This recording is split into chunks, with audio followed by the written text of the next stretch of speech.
Japanese ભાષાની એક સરસ કહેવત છે, મારા જૈવ પુસ્તકમાં મેં લખેલી કે તમે દોડો ને ત્યારે એટલા જોશ અને હોશથી દમ ખમથી પરસેવાનું છેલ્લું ટીપું પાડીને શ્વાસ નીચોવીને નસો ફૂલાવીને દોડો કે તમારાથી આગળ કોઈ ન નીકળે.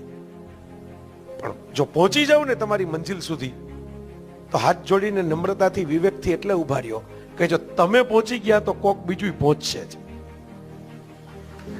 તમે કઈ 5 હાથ ને 10 પગ ને 20 આંખ ને લઈને નથી પેદા થયા. તમારા જેવો માણસ જો એ પહોંચી ગયો તો એને તમારા જેવો બીજો માણસ એ જગતમાં પેદા થશે ને એ પહોંચશે. એટલે દોડો ત્યારે એવી રીતે દોડો કે કોઈ તમને હરાવવાનું નથી, પણ જીતી ગયા પછી એવી રીતે વર્તો કે તમારા પછી જીતવા વાળા હજાર હજી આવવાના છે. આ તાલીમ છે, આપણે તાલીમ નથી આપી લોકો. એટલે સોશિયલ નેટવર્ક બધા પોતાનું જે ફેક બેસ્ટ છે ને એ આપે છે. બેસ્ટ આપે તો હજી આપણને મજા આવી જાય.